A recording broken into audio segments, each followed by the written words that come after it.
Wild stuff at Anfield in the League Cup, Jules. Klopp makes 10 changes. I never thought I'd say this. Somebody named Tyler Morton is the only holdover from the game at the weekend. Yeah.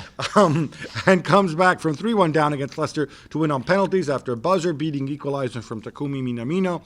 I know it's a League Cup. I know it's a car crash. I know it's a bunch of dudes in Liverpool shirts, not necessarily Liverpool, or not necessarily Leicester either. They're a strong team. But this is fun. It was fun. It was a really good game if to you're watch. Neutral. Leicester played really well. Jamie Vardy with 2 goals.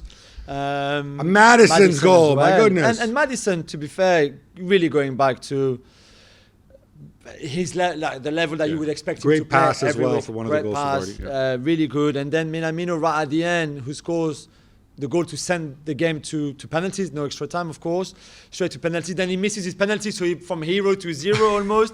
And our friend Quavin Kelleher in goal, being amazing. So well done to Klopp, who tried all he could to lose that game, and yet he's still in now. I'm kidding. Still in it now in the semi-final against Chelsea.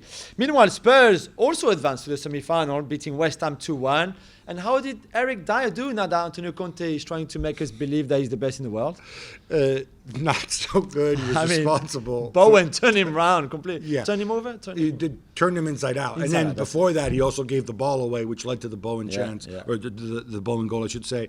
I thought this was an open game. I thought in the second half, though, in the first half, and then in the second half, I thought Spurs controlled it well. I don't know what Conte's doing with Dier. I did mind games or whatever. But look, Conte knows more about football than I do. So if he thinks Dier can be the best in the world or one of the best in the world, then more power to him. Why not? Speaking of the League Cup, both Klopp and Conte have called for the semi-finals to be reduced to one game. Good idea, Jules? But I thought it was one leg, and then I watched the draw and everything, and they say, first leg on January the 3rd on something, and second leg January the 10th. So just 1 week to go from. Come on, just drop one. I'm sure the Carabao people, whoever they are, won't mind. Ridiculous. Chelsea played 2 18-year-olds and a 17-year-old, half-tie 17-year-old, incidentally, and beat Brentford 2-0. Jules, I kind of feel a bit bad for Brentford, and also maybe a bit bad for Tuchel, since you were saying he wanted to get knocked out. Well, I don't know. I think he tried everything to get knocked out. I think he wanted to make a point. Is that why he left Saul on the pitch? Sorry, Saul. I mean, if Saul played, things must have been really bad in terms of team selection for Thomas Tuchel. Too many games, too many players out, COVID, injuries, everything you want. It's only when he brought the big boys on, a bit like Klopp for Liverpool.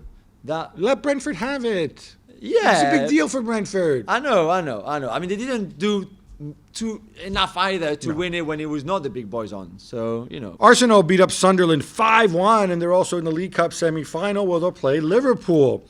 Jules, would you rather talk about how Eddie Nketiah's hat-trick might change his future at the club? Maybe or do you want to tell me who Charlie Patino is? I'll tell you both, Gav. I'll tell you that it was a really good game from Nketiah, of course, the hat-trick, the second goal, the nutmeg from Pepe on Hume, and then first the pass from Odegaard, the nutmeg, and then the backheel finish from Nketiah was brilliant. I was at the game, and the crowd just when the nutmeg happened.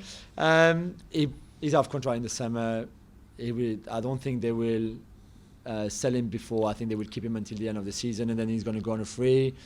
I think it's a shame because he's one of the boys at the club, and he's a really good kid. How is he one of the boys at the club? He's a Chelsea guy. I know, but he still arrived young enough to be one of theirs. And like Cesc was, right? Well, but I think it's a shame. But for Patino, he's the future. 18, scored a goal on his debut. Really a good left foot. Was huge talent as a kid. A lot of clubs fought over him, and Arsenal got him. And well done. Let's see how much he's going to play this season for. There's video of him playing, I think, for the under-23s, maybe against Manchester United, where he goes and he scores against Phil Jones and Dean Henderson. I think he's got something special. But let's see. It's very, very. Way to not overhype somebody. Yeah.